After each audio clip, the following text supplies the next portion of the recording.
PR Connections Radio presents. Hey, I'm getting used to that music. Sounds pretty good. Dana put it out there. Maybe I'm tired. No, it does sound pretty good, actually. It's got something going on. Maybe a little more bass, lead guitar.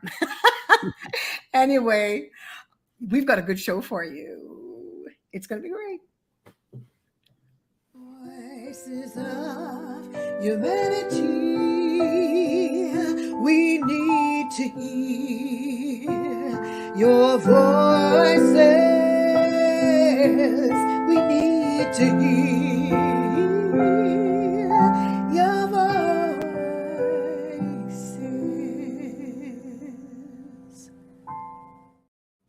Hi there. Welcome to Voices of Humanity at prconnectionsradio.com, the voice of new media. I am your host, Sandra McKechnie, and I've got a sidekick here. She's kind of like a co-host now.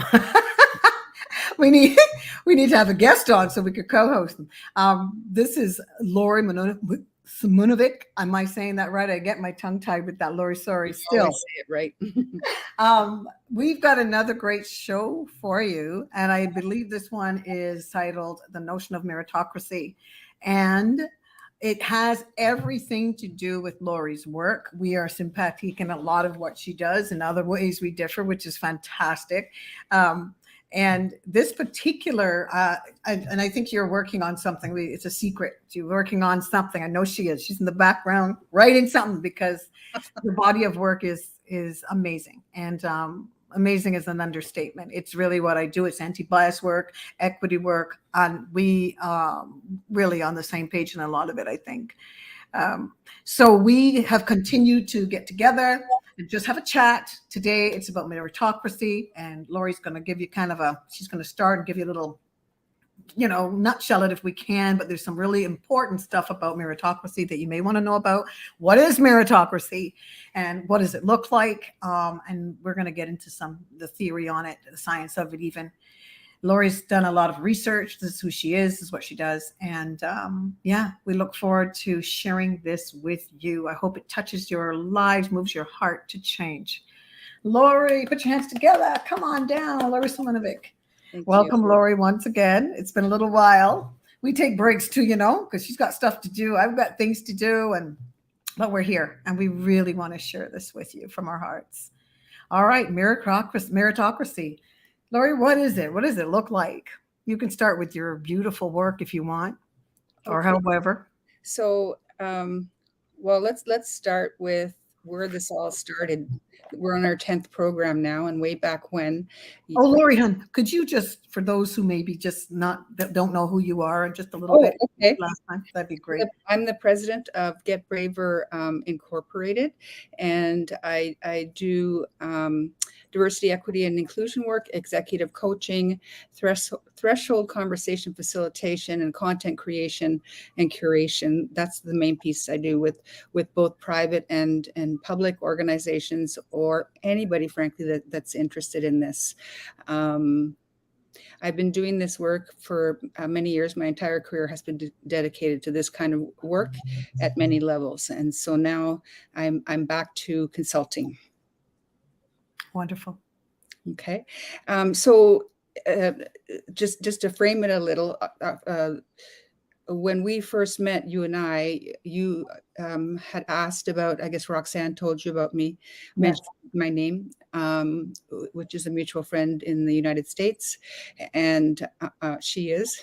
And I had shown you some small pieces of my work, and you really liked, correct me if I'm wrong on this, the piece on a white person. It was a lecture, a white person's role in anti-racism. Yes, that was, yeah. Absolutely. Right. And so we basically continued, and I constantly, because it was quite a long time ago. I believe it was, if I remember correctly, it was 2007 that I wrote that lecture, and to a very large class at a metropolitan university here in Toronto. And every once in a while, you bring out a quote. And do you have that quote in front of you? Because that's basically what we're talking about today, because that's what inspired me writing a little bit more. And then I'll kind of frame it with an umbrella. And if you don't, I can read it.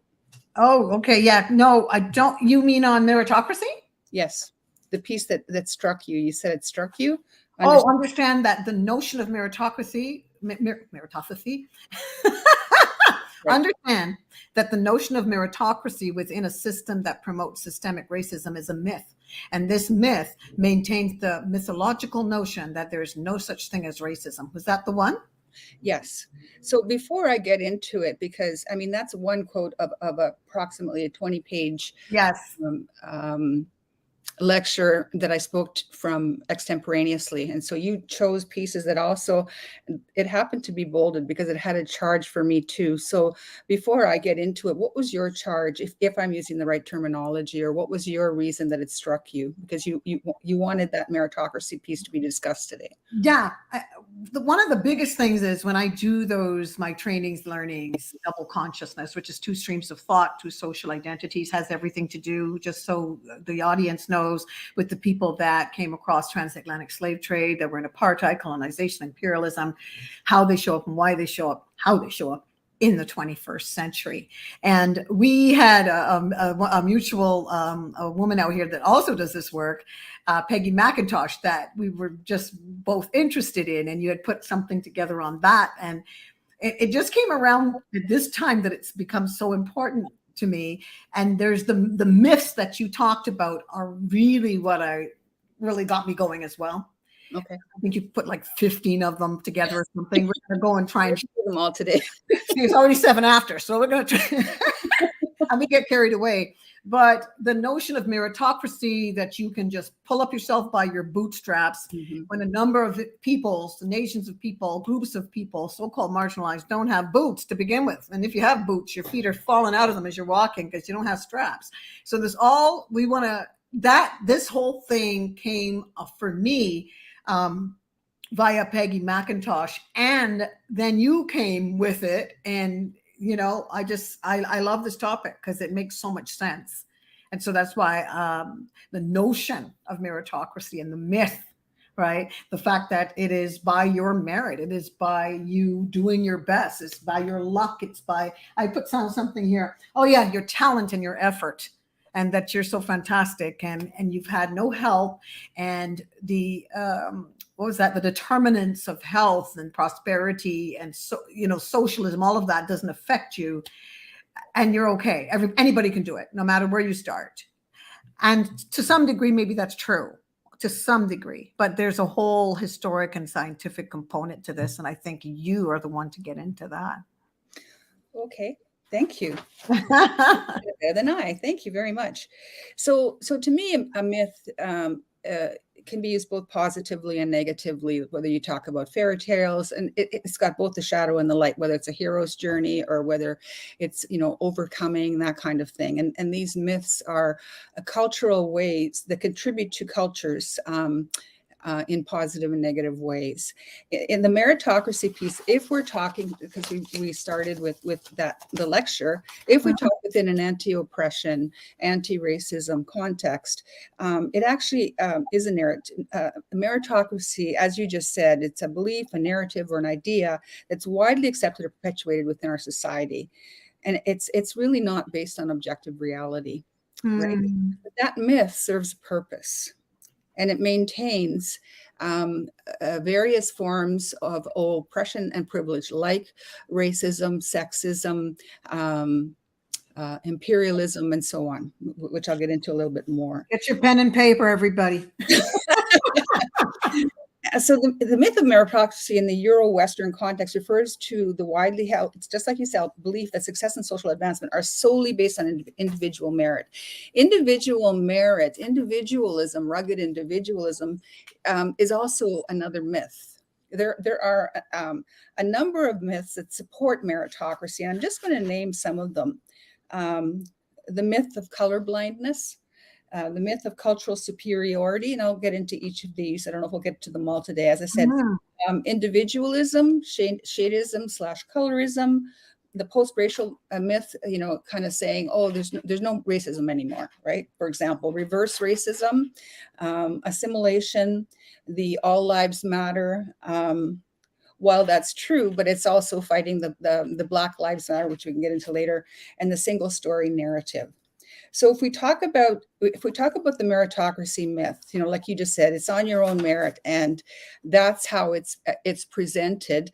But if you look at data, for example, according to the World Economics Forum Global Gender Gap Report in 2021, women globally earn approximately 63% of what men earn for the exact same job. That's not merit. That's a disparity. And that number, as far from the numbers I used to hear in my day when I was doing more of the teaching, it used to be 75%. So it's gone down. And there's a whole piece that goes with that. I've heard executives say to an executive woman said to me, well, she didn't ask. Right. So we the whole notion of neutrality, that's another myth. Institutions are neutral. Well, if she doesn't ask, this man was claiming that she's not going to get. Well, there's truth to that. Shouldn't it be a given that, by merit and by whatever system you set up, it shouldn't matter on gender, on race, and so on. So that's just one example of how it's actually not true that we live in a colorblind society. Okay, so I'm going to go into. So wait a minute. So that would kind of the race. Okay, I'm going to give you another question. Go ahead. Yeah, I was going to say, so that would put the kibosh on this whole egalitarian, that everybody is equal sort of a thing as well, right? No, it's not true. I mean, we are, like, in terms of my belief system, yes, in terms of how I want to work, in terms of the things that I try to do when I'm in positions of power. I ideologically, systemically, and individually, I'm working on myself to untrain myself, as we've talked in other shows. Yes. So that doesn't mean that I don't have a responsibility, for example, as a white woman, to work at dismantling white supremacy, or work at dismantling any internalized patriarchy that I might have. That's a whole other thing, because we all have positions of power and privilege, right? Yeah. So in the States, if we're talking about meritocracy, 15% of Black fourth grade students were proficient in reading, compared to 43% of their white counterparts. That has nothing to do with individual merit. There's something going on systemically. The schools that they're in, it has to do with money, intergenerational wealth, and so on. So, but you want to say something, so I'm not going to keep going until you had a question. No, I thought this was great. And that whole thing you were saying about even the educational sector, the whole thing, all this is on merit nonsense. And when, we know what happened in the school system, what happened all over the States. And so it made it very difficult for Blacks to, and I actually admire Black people to the umpteens, because, not because I'm one, but because the work that they've done in spite of the nonsense, understanding. I would add we in there, not from my perspective, but you've done a little too. Well, thank you. But xenophobia, all of these little things that come in, fear of Black people, foreigners, whoever, right? All of the things that came into play, the roadblocks. And of course, if the roadblocks are removed, these people are extremely gifted, as you can see, as many have soared. So that came to my mind. Right. So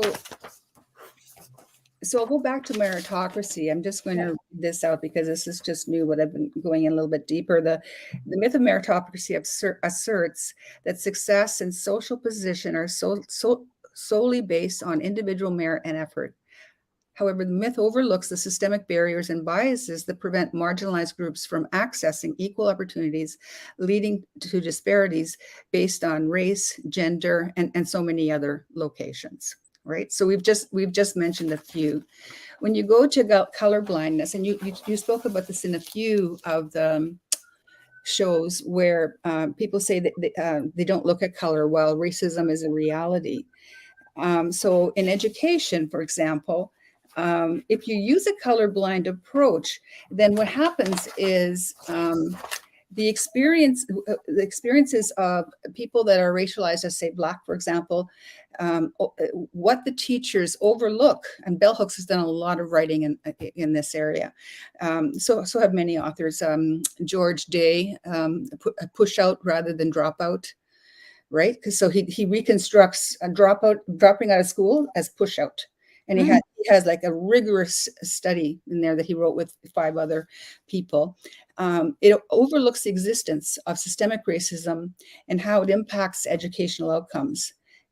Research has consistently shown that there are significant achievement gaps between racial and ethnic groups in academic performance. Graduation rates, access to resources. So if you have intergenerational wealth, or if you're going to the right schools, right, the so-called right schools, there's a good chance you're going to be part of that top 1%. That 1%, that's a terrible number. If we want all of us to belong. I don't care about people being rich. I care, I mean, I don't have a position on that, except for the fact that if people are rich at the cost of people dying in any way or being shut out, then I have a problem with it. And that's where the extreme accumulation comes in. There are people far wiser than I that can speak to that piece. Is there anything more that you wanted to ask or add around that piece? You know, I love the myths that we're going to get into too, because when you look at the individuals, or indigenous peoples, indigenous peoples all over the world, like us, of course, the challenge I always find is you have people that are stressed, internally oppressed, you have colonization, you've got all these interesting roadblocks. And of course, if the roadblocks are removed, yes, it's fascinating what people can do, and there's a number of a number of challenges in the educational sector still. I remember just when this pandemic started. You know, I remembered I made a video. It was a specific school that was just treating Black children deplorably. And I was so stressed by this internally. I felt oppressed and stressed that this was actually happening, even though I know in my head it is. But to hear it and to hear the news about it really stressed me. And these factors, these roadblocks are still here. And so when I am in awe that my group can really put it together and are very scholastic and amazing at this work, especially, and are doing amazing things. But the stress and the internal stuff is huge, is extremely, and it's been going on forever, of course. I was looking at the housing, the tiki-taki houses Mr. Levitt put out. That was in the 40s, from 30s to the 60s. Like, it's been a horrible opportunity. No opportunity was given to Blacks to get housing. And these covenant laws, these covenants that were in the real estate, these deals that people were making, and it was generational. So anybody that came into that neighborhood or got that house, that was it. You could not, unless a Black person was coming in to be your nanny, you could not give these homes, you know? And so I think of that when you're talking about, when we talk about this egalitarianism and merit, you know, and equality and you know, equity, and we're all the same. And by your effort and by your talents. So even in music, which we're exceptional in, all of the effort that we took, no matter what, roadblock, yeah. Hanging, discrimination, you know? So, you know, like we had talked about this before on the show many times. You start the race, you're 3 laps ahead. So is it really by merit? You know, absolutely. There's a wonderful. Sorry. No, that's it. That's all I had to say. There's a wonderful book that was written by Toews, Toews. The book is called Racial Capitalism. I believe it's The Building of Winnipeg. But anyway, the main title is Racial Capitalism, and he tells the whole story over time of how it was constructed as a white city. And he gives examples of racial capitalism on all those levels, ideologically, from an individual level and from a systemic level, and how Indigenous people kept getting pushed out. Even when the malls started building, they kept getting pushed out. Even with the deals that were made, I mean, all of the treaties haven't been honored and so on. And there's other kinds of agreements that I'm not a lawyer, so I'm not up with the language, but I do have some understanding of how people were being pushed out because of racial capitalism. There's no place for merit there. This was as you just said, it was a project with roadblocks being. It's not even roadblocks. It's a system that pushes whole groups of people to the margins, and promises are not kept. Right. So. Please continue, Han. Okay, so then there's the cultural. So all of these myths support, like meritocracy. It's kind of like a web of myths that support imperialism, white supremacy, sexism, intergenerational wealth, capitalism, all of the pieces we've mentioned before. And within that is this myth of cultural superiority, because that then if you believe that myth and you believe that the Eurocentric, because that's just another way of talking about Eurocentricity, cultural superiority myth, that that somehow Western European culture is superior, assuming that one culture is inherently superior to others, often leading, not just leading, but it's constructed to erase, send to the margins, and oppress cultures that are constructed as non-dominant. And this myth perpetuates all of the above mentioned: racism, homophobia, heterosexism, the myth of individualism, and so on. And so, an example is when we talk about erasure. UNESCO did a study. I think it was 2019. Not sure. It was recent, that approximately there's many languages that have been lost because of, with all due respect to French and English, those became the official languages. And in Canada, there's even some conflict around that, or contention. Maybe that's a better way to say it. So, of all the Indigenous languages in the world, of the 6,000 languages that are spoken worldwide, more than 2,500 are currently endangered. Wow, really? So Indigenous languages in particular are disproportionately affected, which is all part of the cultural superiority piece. It's imposed, right? A study conducted by the Living Tongues Institute for Endangered Languages estimated that 50 to 90% of the world's Indigenous languages are at risk of becoming extinct. Like, that's huge, 50 to 90%. Indigenous languages are at risk of becoming extinct by the end of the 21st century. To me, that's incredible. And that's sad. Absolutely. So there's also another, I'm just giving examples, discrimination based on cultural practices. For example, women wearing hijab, religious practices such as prayer. In 2019 alone, there were 1,521 incidents of, this is in America, yes, incidents of anti-Muslim bias reported to CAIR, including acts of violence, harassment, and so on. You don't see that happening in the reverse. It's targeted. Right. I'm not going to get into the politics, of it right now. But this is a result of a belief in cultural superiority, which is a myth. Absolutely. I was thinking how many times I've had to sort of, in some way, stand with, defend, or just support someone who's from West Africa. They're speaking their language. And even if they weren't speaking their language, they've got their culture. They're bred into their culture. They're very happy to express themselves overtly. And someone saying, they're angry. Look at them. They're angry because this is how they speak. And that feeling like we have to now sit in the upper echelons of management and defend, excuse this somehow when clearly the person was not angry. This is how they, and would have been a threat of saying they're angry amongst vulnerable people when this is how they speak. So there's this sort of squeeze to assimilate, and egalitarianism, really.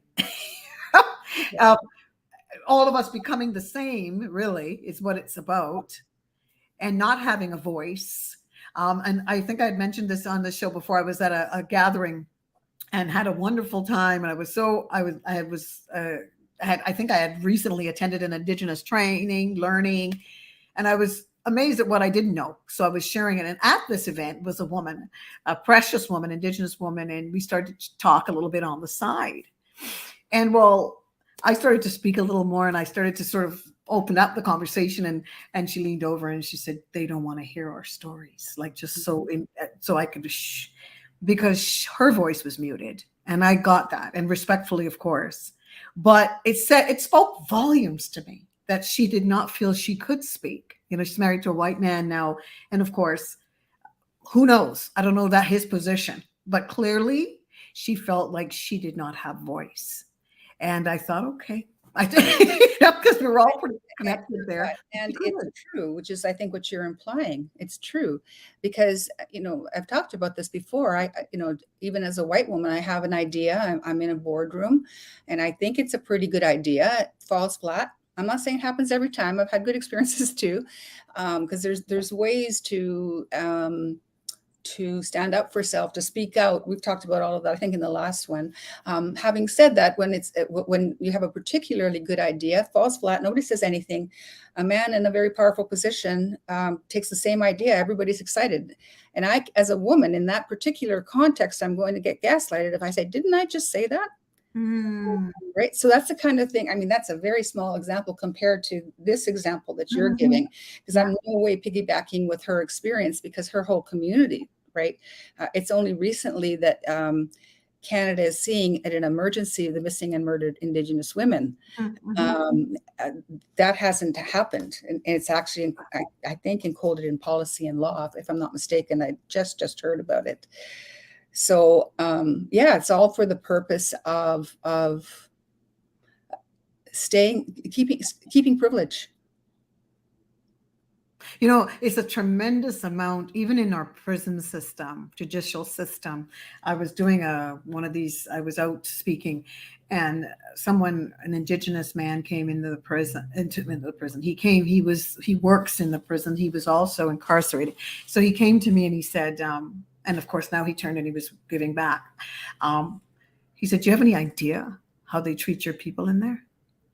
Like, of course, our people we are very connected, but his people get treated really badly. But again, according to how we've been taught, pseudoscientists again, classification of races. Yeah. And I do go there, I do. The darker the skin, the more you dehumanize. That's what we have been taught here. And the myth of shadism.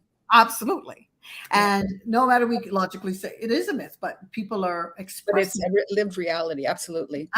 So he's saying this to me, and I'm just about to speak, and it was so riveting. And he was saying to me, you know what happens, the abuse that happens to your people in prison. And he went on and he said, I don't think people are really aware of this. And he went on.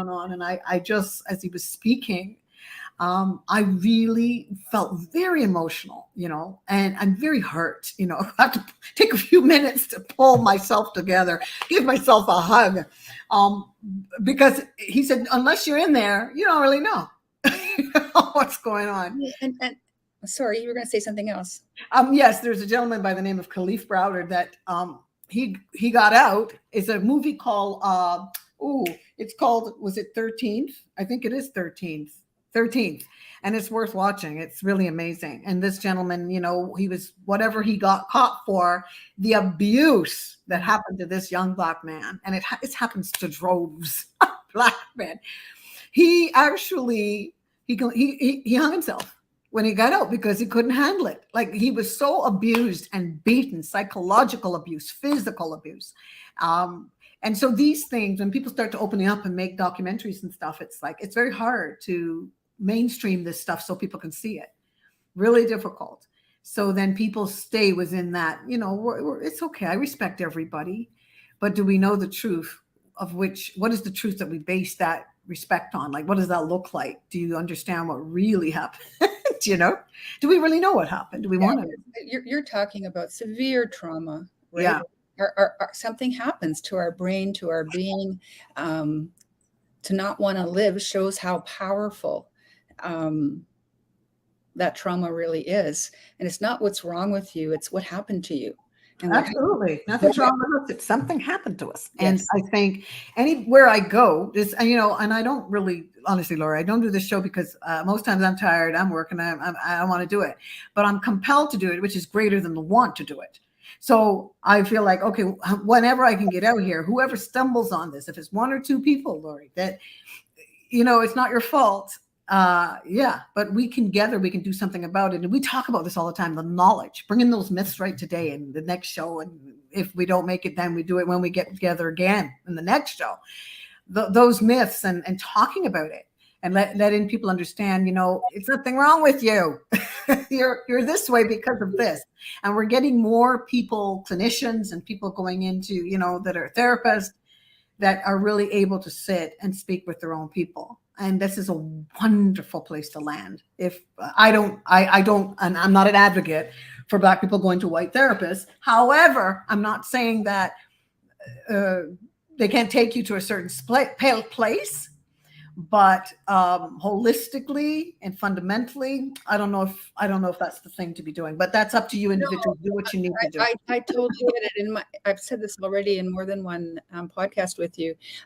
When I've done coaching and I have a bit of knowledge, and if I'm working with somebody, particularly if they've had extreme racially traumatic experiences, I'm not necessarily the person, even if I have compassion, that person might work with me, like you said, to a point. It's no different than well, actually, it is quite a bit different. But with the women's movement, nobody questioned that. Well, some did. That's not completely true. When women had, the women's circles.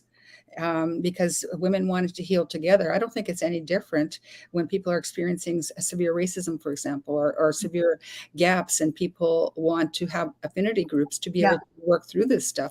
It's like it's they're my community, whatever my is and whatever their is. It's not an us and them. It's like I don't have a right to touch those pieces unless I get permission, and I will never get it as a white woman. Not really. Mm-hmm. No, I appreciate you saying that because it's true. Same with me. I'm looking at my Indigenous brothers and sisters. Talk to me. Tell me what you're thinking because I really don't know. And even then, even if I know, I'm not in your shoes. So the empathy thing, I know a lot of them rule that out. Except in very intimate contexts. If I start crying, then I'm making it about myself, right? Because I hear you. Yeah. Been there. So you talked earlier about the passion and anger. I wanted to say how often in the community this work, passion for Black communities, for example, with men and women, passion often gets codified as anger. When in fact it's passion, right? And Eurocentric sensibilities and ideology believe in this whole neutrality, be in the head, where be professional, that kind of thing. And I think that this work is, as I said before, fraught with pain and joy, right? And that's going to include passion. That's part of what correct me if I'm wrong on this, but part of our connection is we both have a passion for this work. The other piece is it gets codified in different ways for Black women and Black men, but anger, it's somehow bad for women in general, right? And there's a lot of literature on that. And one definition, what anger actually how it can be used. This is a feminist analysis and oversimplification. It separates you from what you don't want, and it's the impetus for change. If I feel angry, then I want to shift something, right? What I do with that anger, or what I do with jealousy. There's a beautiful young Black woman who's on TikTok is saying that the whole capitalist system is set up in such a way that people are going to be envious because it's a competitive super accumulation setting. There are many inhumane aspects to it. So of course, if you're always putting online the house you live in, whatever, and one has more than the other while somebody else is hungry, I would feel angry too. Yes. Yeah. Absolutely. And the fascinating thing about this whole meritocracy thing, when we're talking about anger and expressing it, is that Catrice Jackson's book, I mentioned it before, Catrice Jackson, Weapons of Whiteness. So it's like, where did all the anger go when the people, I find it ironic. It's such a dichotomy when people, say someone from Nigeria, love me some Nigerian movies, but people from Nigeria, and they're overt, and other parts of the continent are talking and they're exuberant, I love it. But it took me a while to get there because I'm assimilated to be like you, Lori. You know what I'm saying? So there's nothing wrong with you. You know what I'm saying? No, but if I'm assimilated to be like another nation of people, I mean, I'm sleeping, and that's okay to be asleep, because people like me and other people that are doing this work are here to help you wake up, and it's okay. It'll happen. You'll see. But this whole thing about anger, I think, who was angry at who? Who was bludgeoning who? Who was hanging who? Who was raping who? Sodomy, the power that was exhibited over groups of people through the ages. And I think when Catrice Jackson's an amazing person to listen to, people. I know, gird your loins, white women. I'm sorry, because that's who she's really here for. People that she uses a term, I believe it's like the white women will cut you in the dark and then actually while you're bleeding. Mm-hmm. And I mean, you got to be in the skin and understand, and then you will get what she's saying. Okay. Because it can get controversial, or you can lean into the discomfort and figure out what she's saying. What's this all about? That book, Weapons of Whiteness, Catrice Jackson. But the anger part of it, I think, when you recognize what's been perpetuated, our Black men are angry, they're rapists, that wasn't even their MO. Our Black women are so angry, they're all angry. Well, heck, they would have a reason to be too until they work through some things. But it doesn't change their culture, who they are as well, their ethnicity, right? So they can't be like you. They can't be like anybody else. Own who you are, right? You get your healing, you go through a process to do that. But that's not going to also change. It's not going to change me. That's not going to change how I'm right here exuberant and talking to you, Lori, because that's me. And a number of us are very similar in this, right? And other groups. So my thing about the not being able to express yourself, not being able to be who you are, and calling anger, I look at that, and I look at how whiteness has stifled their anger. Where you're leaning on our necks and killing us openly, like we're being crucified, like it was a crucifixion in the marketplace. Well, what about that? Let's discuss the anger over the ages. It's interesting because I've been involved in various forms of anti-oppression work and anti-racism work through the years. And I've done some of my own personal work. I tend not to be as scared of anger as I used to be. I have my own personal reasons for that, but a big piece of it is the Eurocentric notion of transcend, kumbaya. Sorry, no disrespect, right? Be quiet, and kind of trained as a woman in a very specific way, right? Mm-hmm. And so I've learned how to, and I've been asked to speak my voice of anger when it's necessary, and that took training to learn how to feel some of that stuff, because I wasn't really allowed to feel that growing up. And so I trained myself how not to feel. But even if you trained yourself not to feel, you are feeling, and that's what a lot of Eurocentric, myself included, folks don't get. Just because you're being quiet doesn't mean that there's that anger. The reason people are getting angry is because it's touching something in them, right? Absolutely. A lot of people in the patriarchal system grew up in very kind of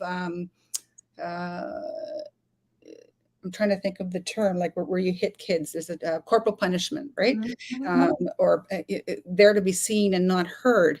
And so you have a whole society of Europeans that were brought up that way and believe it's normal. And there's a lot of people of African descent that have told me the same thing. No, it's good. You got to do that. And I'm not going to argue with that now because that's not the point. But the point here is that we're trained to, we should just transcend, we should just be peaceful. And there's a place for that, right? But there's also a place for what Andrew Tarby talks about, transcendent, descendant work.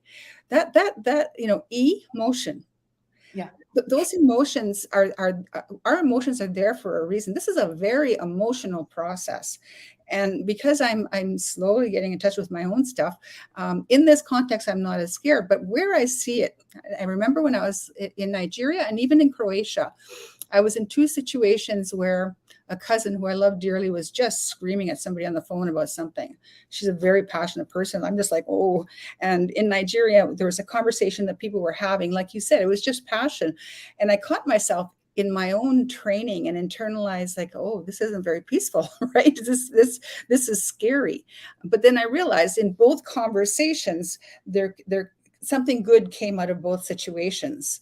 And she and I were, the cousin in Croatia, were able to talk about it later. I said, this is not my sensibility. And there's both positive and negative reasons for that. Part of it's Eurocentric training, and part of it's, being afraid of anger, right? Yeah. And so those are just two layers. I'm sure that there are many, many layers. So in this specific context, I feel angry. Mm-hmm. Here's some of the stories that you talk about, because you have a much larger grasp of the history than I do. And then I really love my Indigenous brothers and sisters. I went to one training and this gentleman said, don't talk about empathy, because how are you going to really get in our shoes? Like, let's talk about something else. So I really get that. And it gave me an understanding of, when I do the research on how white women used to treat Black women, very painful stuff to really look at. And yes, I got angry. I got really angry, and I understood, but that knowledge and that anger helped me to come back into the 21st century and understand why I was treated a certain way with white friends in school, why I was excluded from certain things, because it's perpetual.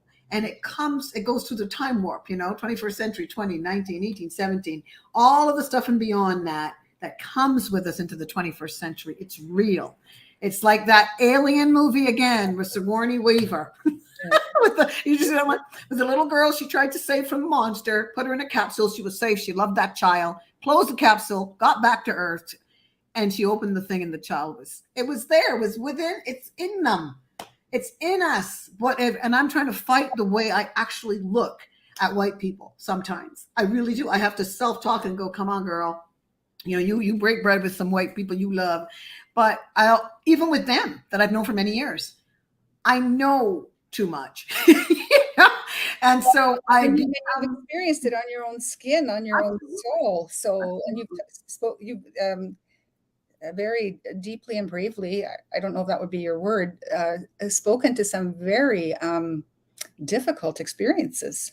Yeah. And I've had to be in a room in front of people, white people that were exercising their dominance and their supremacy, and say, stop, you got to stop. Like you're on a borderlining of like they were completely dehumanizing an individual. And that's very hard in the 21st century to realize, because it's cloaked with niceness, especially here where we live, Yeah. You might rather somebody call you the N-word than to put up with that. So the meritocracy piece, there's all of these different intersections and roadblocks still, because we remember, our DNA remembers, our epigenetics remember, we remember. Absolutely. And go on, girl. Okay, so the next one we just talked about So the individualistic myth that emphasizes personal responsibility and self-reliance, and I think we both just given examples of how that's not completely so, suggesting that individuals are solely responsible for their own success or failure. This myth disregards the systemic factors such as institutional racism and social barriers that significantly influence an individual's opportunities and outcomes. For example, research consistently shows that intergenerational mobility and wealth disparities are influenced by systemic factors. For instance, a study conducted by economists Emmanuel Saez and Gabriel Zuckman at the University of California, Berkeley, found that the United States, the top 1% of the population holds 40% of the country's wealth, while the bottom 90% holds only 27% of the wealth. That's a huge disparity. Absolutely. So that's access to resources, social mobility. There's so many factors where it's blocked as a consequence, right? So, the SAT exams, like if you're not going to certain schools and you're not in certain families and you don't have certain coaches, the SATs, it's going to be a lot harder. That's just a fact. And some of them are culturally biased, right? Some of the tests that they put out there. In terms of educational, on the same topic, outcomes, data from the Program of International Student Assessment conducted by Economic Cooperation and Development, OECD, there's a strong correlation between students' socioeconomic status and their academic performance. Students from that have been labeled or pushed to the margins as disadvantaged backgrounds often face educational disadvantages such as limited access to quality schools, resources, and educational support, which can impede their success. This disparity highlights how systemic factors beyond individual effort influence educational outcomes. And there's all kinds of stats. I remember, of course, I used to co-facilitate. We had them all over the wall. We put some positive ones because it was a very sad exercise because we did various intersections like disability, like everything, right, on the walls. But we would also interrupt dominance. So, for example, there were situations where there was a lower rate of alcoholism. I don't have the stat right in front of me with Indigenous youth than there was with white youth. So it happens the other way too. So it's not just one single story. Yeah, there are reserves where there's no drinking. You can't live there if you drink, right? So these are all strategies on a systemic level. I mean, I would drink if I had some of the problems that people have. Who wouldn't want to numb, right? Did you want to say anything on that before I go to shadism?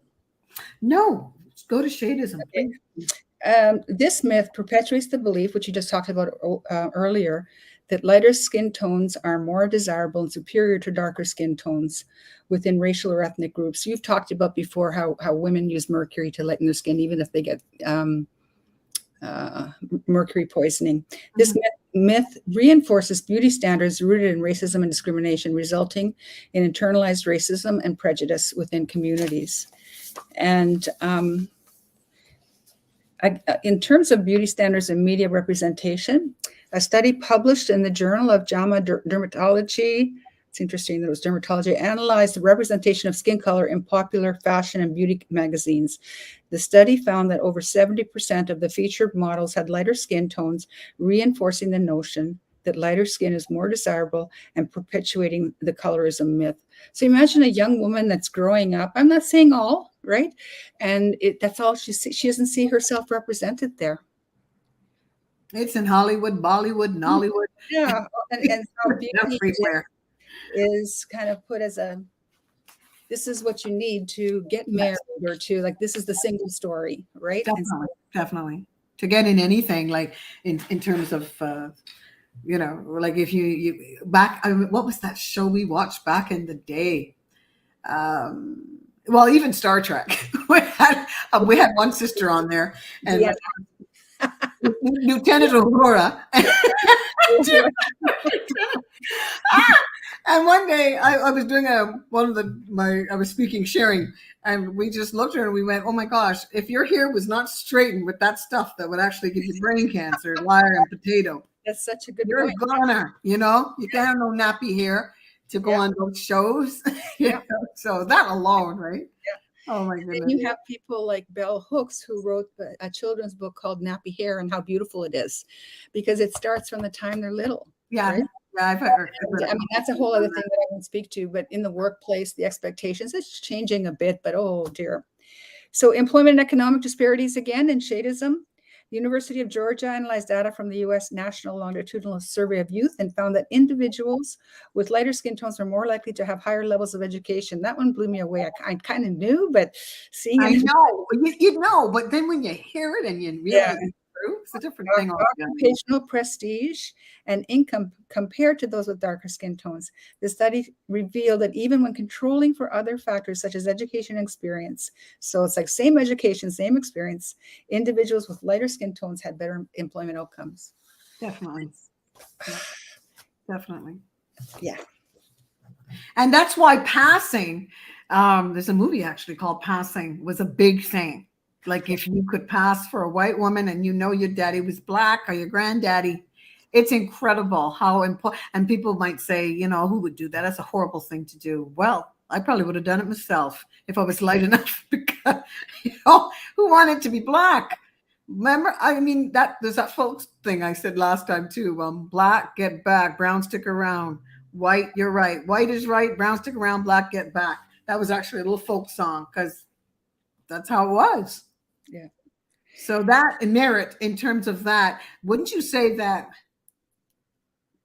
the whole like this is so many layers in terms of when I think of dear friends that I've known for years that are white, and I really didn't understand this, but then maybe started to see a little bit of that in them via great grand somebody. It's a real psychological exhale, because you there's something you're starting to notice that came through the time warp, and you're recognizing, oh my gosh, all this stuff. So meritocracy, really? Well, yeah, I mean, I have a whole bunch. I won't go into too many, but I'll go in a few more. Like the racial wealth gap. It's true in Canada too, because that's where I live. Yeah.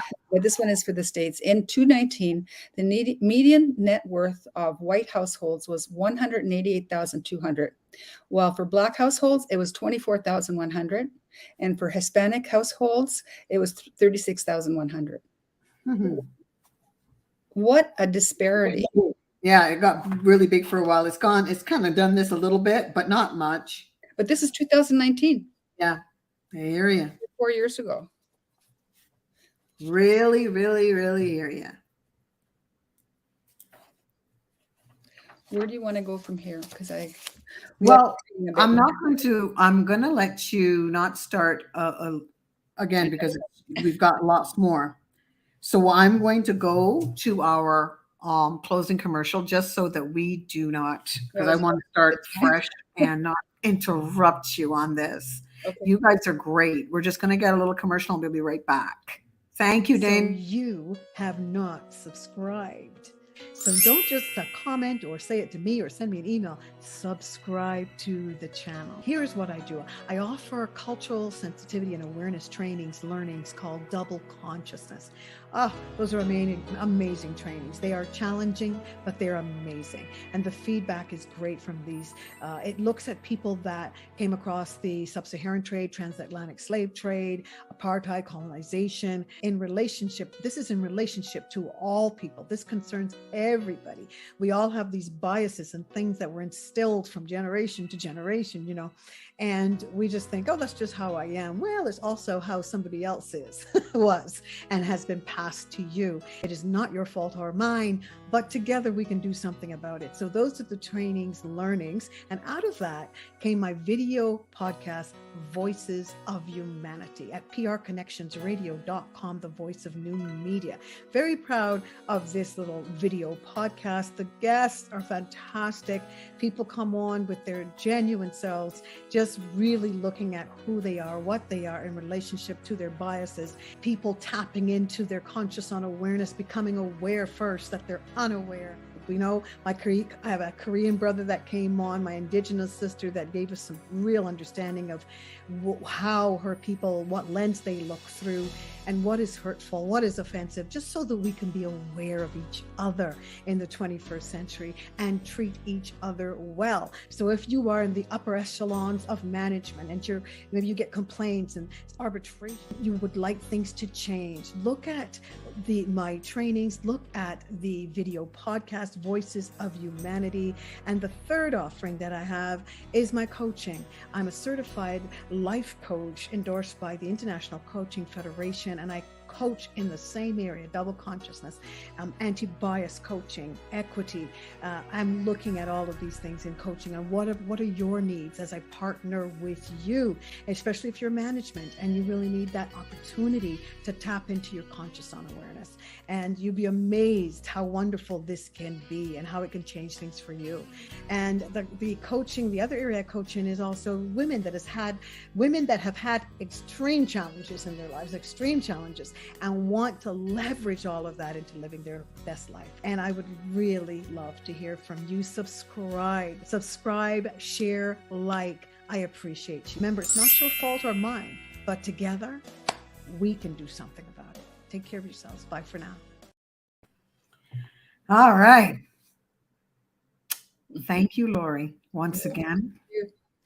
And I hope that this show is going to give you some information. We just chat. We just talk. She's got a whole bunch of stuff there. So 5 shows worth. And we reiterate, and that's part of my learning. It has been, and I hope it's a part of yours as well, so that things can stay with us and we can move on and we can look at ourselves in the mirror and go, that's okay. I understand that's because of that back there. And bring that healing and be consistent in that healing. It's really altered my life. This work really has. You know the truth, and it'll make you free in so many ways. God bless you. It was wonderful to be with you. Take care of yourself. Say bye, Lori. Until we meet again.